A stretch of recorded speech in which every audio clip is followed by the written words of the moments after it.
Welcome back to Universal Sports. We're live and direct from Old Trafford. We have some big news for you.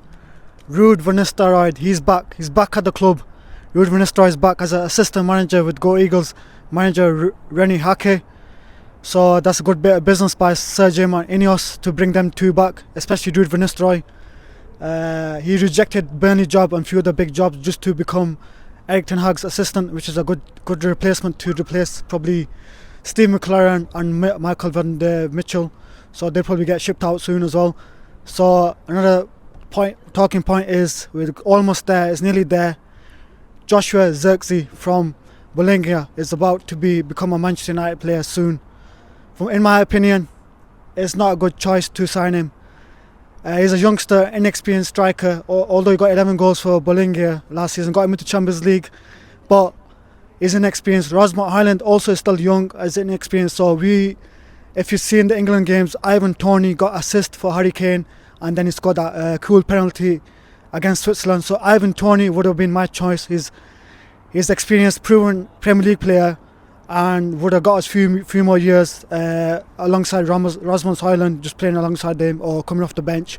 Just an experienced player. But with Joshua Zirkzee, I don't think it's a good choice. I think Højlund will be starting, although they'll be swapping around at some point during the season, like a super sub at some point if the game's not going the United's way. So also he can play at number 10 role, which is quite good, and also maybe left wing or right wing. So he's versatile. So he can play all over the top line. So it's a good choice.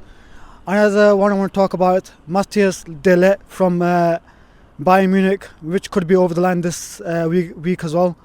He's injury prone. He's moved from different clubs to different clubs, come from Juventus to Bayern Munich, from Ajax. So he's moved around quite a lot.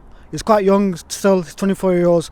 But my only worry is he's injury prone. That's my only worry for de Ligt, is he's injury prone.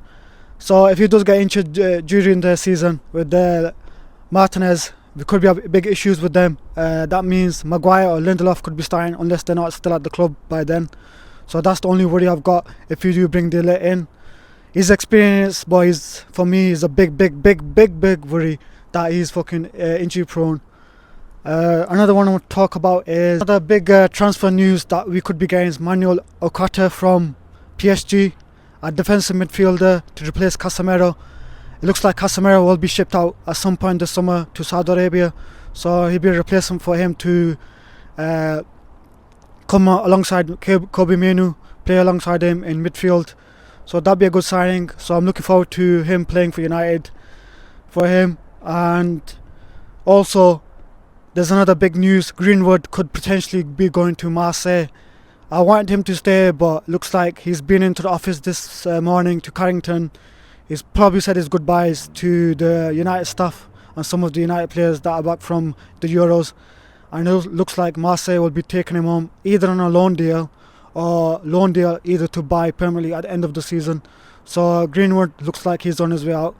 Another player I want to talk about is Jadon Sancho. We've not heard anything about him. I don't know where he is. Either he's going to come back to the club. Well, he is back at the club. Either is he staying, or is he getting sent on loan, or is he going to be sold? So that's the news we're waiting for still yet. So we don't know what Erik ten Hag has decided. Also, I want to bring up another issue with Erik ten Hag. Why is he still in the room making transfer decision? Going back to Joshua Zirkzee, another Dutch player. He's only got 1 year proven on him for Bologna. Got 11 goals and a couple of assists and got him into Champions League. But again, he's 23 years old. Unexperienced. He's a bench player. He's come off the bench for Dutch National League, Netherlands as well. So he's a sub player. So I don't understand why Ten Hag has a say in the transfers when we've got Dan Ashworth along with Jason Will, Omar Brady up there. So we've got recruitment up there to make decisions. So why not utilising them? Erik ten Hag should be focusing on the coaching of the United players, not focusing on the transfer. Although he has a say, but again, another two Dutch players potentially could be coming in this week from Juventus, Bayern Munich and Bologna, two Dutch players. So again, Ten Hag's players, Dutch players. This potentially could be, I don't want to say it could be turning into Dutch United. Is that what we want? I don't think so. We want a mixture of players. So Ten Hag needs to just step away from these transfer talks with the recruitment team and just say, obviously, says what player he wants. But get the recruitment to do their decision and get them to make the finalised decision on whether who to bring in at cut price, not pay too over much for players like we did in the past. So hopefully we can get three players for under 100 million. I'll be happy with that. But although some of them are unexperienced and one's injury prone, so that could be a 50-50, so I'm not too sure about that. But yeah, don't forget to like and subscribe our channel Universal Sports. What do you think of the rumours, the news that we're about to sign Joshua Zirkzee? I think he'll be a good replacement for Ireland. He's clinical in the box, but he didn't get that many GA last season. I think we should look for someone who's more experienced. Yeah, that's my opinion. So we should have gone for Ivan Toney. Yeah. Instead, he's a proven Premier League player, whereas Zirkzee got 11 goals for Bologna, got him in the Champions League, but he's a striker, but also can play a number 10 role on the wings sometimes. But what will that leave for Ireland? Will he be on the bench, or which one will be starting? He scored 16 goals in his first season. It's only got to get better, isn't it? Yeah. So what about Matthijs de Ligt? Another rumour that could be potentially over the line soon. I think that'll be a big signing for us.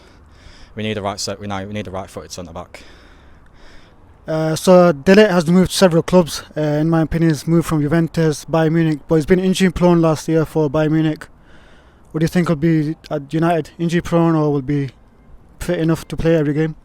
I think he might be injury prone because Premier League's high-paced game in it, so it's easy to get injury. Yeah, that's what my opinions are. So we've got Harry Maguire, Lindelof on the bench. So if de Ligt gets injured, could be them starting again with Varane. What do you call him, Martinez? I'm happy with that. Martinez could just do anything, can't he? He's amazing. And also another big question. We've got someone coming back to our club. You know who it is? Ruud Van Nistelrooy as assistant manager. What do you think of that? Big. It's absolutely huge. He's going to change.